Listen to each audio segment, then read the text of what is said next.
Hello YouTube, thanks for watching. This is Danny Boy EDH here with another Commander deck tech video. Today we're looking at Sethron, Hurloon General. This is my Minotaurs tribal deck. Sethron just came out in Jumpstart and he is a big upgrade to the old Neheb, the Worthy deck that I had. You do have options of playing mono red Minotaurs, especially with Morog that just came out, but I like having the black in there for removal, and there are some pretty solid Minotaurs in black too. So let's take a look at him here. Sethron is a 5-mana 4/4, and whenever he or another Minotaur enters, you get a 2/3 Minotaur token, and also you can pay 2 and a red or a black. Minotaurs you control get +1/+0 and gain menace and haste until end of turn. So it can turn your 2/3s into 3/3s and also gives menace and haste to all your creatures. Plus it'll just buff them up too, so that's a really good way to spend all your extra mana if you got it. So let's take a look at these Minotaurs, and keep in mind that every time we cast one, or rather when one enters the battlefield, we'll be getting a 2/3 token. We got Gnarled Scarhide. It's a 1-mana 2/1. It can't block. It does have a bestow ability to either make one of your creatures bigger or to put it on one of your opponent's creatures and disallow it from blocking. We got Blood Rage Brawlers, a 2-mana 4/3. When it enters the battlefield, you have to discard a card. There's a little bit of discard synergy left over in this deck from Neheb. That was a much more discard kind of base deck, but there's still a little bit of cycling and discarding in here. Burning Fist Minotaur is another example.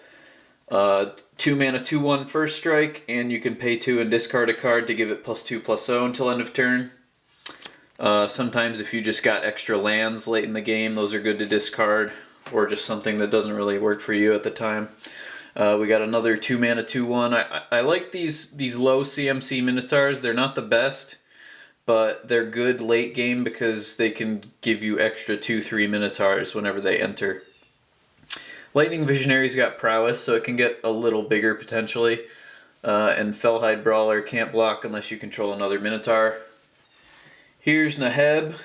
He was the former commander. 3 mana is nice, so it's a little cheaper. He gives your other Minotaurs first strike, and as long as you have 1 or fewer cards in hand, Minotaurs you control get +2/+0. Whenever he deals combat damage to a player, each player discards a card, so that is not just your opponents but yourself as well. Just keep that in mind before swinging with Neheb. We got Ragemonger. Will reduce our casting cost by a red and a black. Rageblood Shaman gives +1/+1 and trample. And Fellhide Petrifier gives our other Minotaurs Death Touch, and is pretty busted with Neheb there. First strike and Death Touch it's a pretty nice setup. Glinthorn Buccaneer has haste, and whenever you discard a card, deals 1 damage to each opponent. Payoff for those discards, and he can also discard and pay 2 to draw a card. Activate only when he's attacking. Minotaur Sure Shot has reach, and you can also put your extra mana in there to give it +1/+0. Curse Minotaur has menace built in. Soul Reaper of Mogus has a sack outlet to draw cards. You can sacrifice your tokens or something you're blocking with to draw cards. We got On-Crop Crasher has haste, and you can prevent a creature from blocking if you exert it when you attack. With the menace capabilities, sometimes you might take advantage of that, especially if you're looking to get someone out of the game with a huge wave of menacing, hasty Minotaurs. Anaba Spirit Crafter gives +1/+0 to all our Minotaurs. That'll also turn our 2/3s into 3/3s. Neheb Dreadhorde Champion. Whenever he deals damage to a player or planeswalker, You may discard any number of cards. If you do, draw that many and add that much red mana. It doesn't empty until the end of turn. Hostile Minotaur is a 3/3 with haste. And Grave Shifter, it's a changeling, so technically it is a Minotaur. It will enter the battlefield and return a creature card from your graveyard to your hand. Oracle of Bones, honestly, there's not too many instants and sorceries in this deck. I mean, there's a few, but not a whole lot. But so sometimes you'll be bluffing with the tribute, but it does have haste built in, which is nice. Mogus, God of Slaughter, technically not a Minotaur, but I'd say it's pretty on theme. As long as your devotion to black and red is less than 7, it's not a creature. And at the beginning of each opponent's upkeep, they have to sacrifice a creature or take 2 damage. Fanatic of Mogus, when it enters the battlefield, deals damage equal to your devotion to red to each opponent. That can honestly get up there pretty big. I mean, Sethron's got 2 red built into the cost, so that's at least 3 to each opponent, and it can definitely get up there decent size late game. Fellhide Spiritbinder, whenever it becomes untapped, you may pay 2. If you do, put a token onto the battlefield that's a copy of another target creature. That could be one of your own or one of your opponents. It's an enchantment in addition to its other types. It gains haste. Exile it at the beginning of the next end step. Lord of Shatterskull Pass, you can level it up for 12 additional mana, and then whenever it attacks, it will deal 6 damage to each creature defending player controls. So before they have a chance to block with anything, it will probably wipe the defending player's board. Obviously that's a total of 16 mana, so it's obviously not it's not great, but I mean, you can always pay 2 mana and just make it a 6/6. Gorehorn Minotaurs has Bloodthirst. If an opponent was dealt damage this turn, it enters with 2 +1/+1s, potentially making it a 4 mana 5/5. Merciless Javanir, another discard outlet. Pay 2, discard, put a -1/-1 on target creature, and if that doesn't kill it, it can't block this turn. Tahngarth, Talroom Hero, has Vigilance, and you can pay 2 and tap it to basically fight another creature. So you can get rid of one of their small things or potentially trade if you got something that's really giving you problems. Neheb the Eternal, at the beginning of your post-combat main phase, add red to your mana pool for each 1 life your opponent's lost this turn. And it does have Afflict, so if it becomes blocked, they will still lose 3 life. So you'll be generating some nice red mana there. Kragma Warcaller.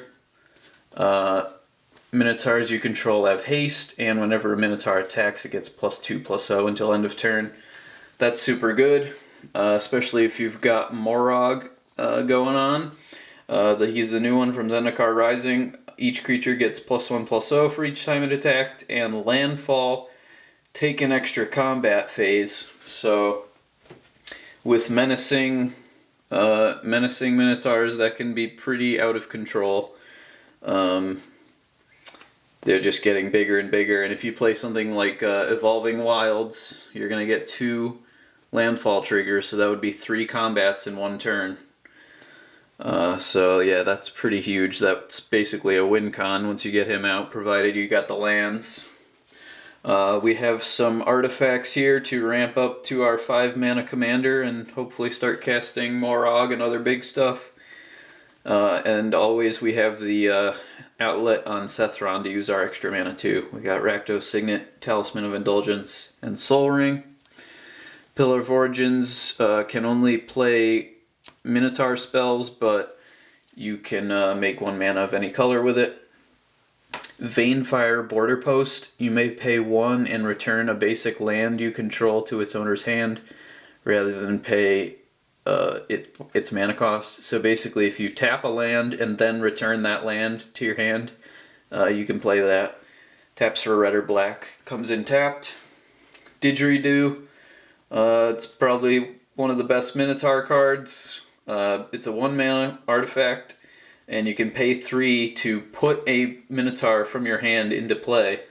And that's an activated ability, so you can get around counter spells that way, and you will still trigger on Sethron because it's an ETB effect, not cast. Another way to abuse that effect is with Panharmonicon. That will give you 2 Minotaur tokens each time. And the Fanatic of Mogus too, that will do basically double your devotion to red to each opponent. Metallic Mimic, each other creature enters with a +1/+1 counter on it, assuming you choose Minotaur. Adaptive Automaton is a Lord and also a Minotaur. Icon of Ancestry has a Lord effect, and you can also pay 3, tap it. Look at the top 3 cards of your library. You may reveal a Minotaur and put it into your hand. Put the rest in the bottom. Door of Destinies and Coat of Arms to make our Minotaurs super huge, and then swing in for some pretty big time damage with Menace.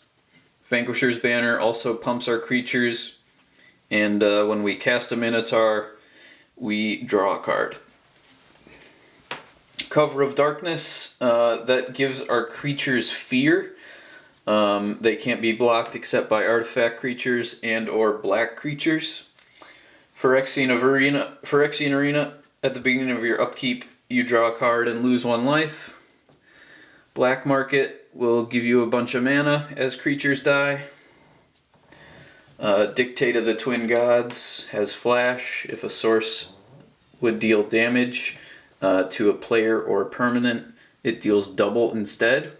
You can flash that in before damage to maybe wipe somebody out if you got enough menacing Minotaurs. Insult to Injury, damage can't be prevented this turn, also doubles damage, so if you have both, that's 4 times damage for 8 mana. And then Injury deals 2 damage to target creature and 2 damage to target player. Or 4 and 4 if you're doing that on the same turn as Insult. Demonic Embrace and Inner Demon, they both give our creatures flying. They also turn them into demons. That's kind of just a byproduct. We're really just looking for flying because this deck is pretty susceptible to flyers. Archfiend of Ifnir, that's a flyer as well. That's probably the only non-Minotaur in here. But whenever you cycle or discard another card, put a -1/-1 counter on each creature your opponents control. So with the few cycling and discard effects we have in here, that can be pretty good to wipe out some of your opponent's blockers. We got Tragic Slip, Fatal Push, and By Force to start off the removal here. We also got Dreadbore and Eliminate to deal with creatures and planeswalkers. Oubliette phases out a creature until it leaves. Also taps it as it phases in. Hero's Downfall, Soulseer, and Unlicensed Disintegration for destroying creatures or planeswalkers. Fire Covenant, basically a board wipe. Pay X amount of life when you cast it. It is technically part of the casting cost, so if that spell gets countered, that hurts big time. But if it works, it's worth paying the life because you get to pick and choose what lives and what dies. Last one standing, you do not pick and choose. Choose 1 creature at random, then destroy the rest. Patriarch's Bidding. Each player chooses a creature type, and each player returns all creature cards of that type from their graveyard to play. So you would obviously choose Minotaurs, and hopefully you're not playing against another tribal deck, but if you are, then it might be worth a little more consideration before you play it, but it's a good way to get a bunch of Minotaurs back in the late game. So that is pretty much it. Here we got the lands. We got Bloodstained Mire, which in a 2-color deck isn't super necessary, but I did put it in there for Morog triggers. If you play Bloodstained Mire and crack it, you get 2 extra combats. Blood Crypt, Shockland, Canyon Sloth for cycling. We also got Barren Moor and Forgotten Cave for cycling shenanigans. Dragon Skull Summit. Enters tapped unless you control a swamp or a mountain. Rakdos Carnarium to bounce and then give you extra mana. Blackcleave Cliffs and Smoldering Marsh might enter untapped, they might not. Graven Cairns for filtering. Sulphurous Springs is Painland. We got Path of Ancestry, enters tapped, but gives you a scry whenever you cast a Minotaur. So it's nice to see what's on the top of your deck. And then we got these 3 for more extra combat tricks and for just grabbing whatever basics we need. And then we've got Cavern of Souls, always super effective in any tribal deck to prevent your stuff from being countered. And other than that, we got some basics here. We got 10 swamps and 11 mountains. That is the deck. Thanks for watching. It's a fun one to play, unless you're going up against a big group of flyers or something who are going to come overhead and probably destroy you. But it's sometimes they're kind of quick enough where you can start getting those tokens going that you can get out there and swing some serious damage. It's fun to play. Minotaurs are just cool. I like playing as them, and Sethron was definitely an upgrade from the old Neheb deck, so I like playing this one. Thanks for watching, and let me know in the comments what you think and what decks you want to see next. Thanks.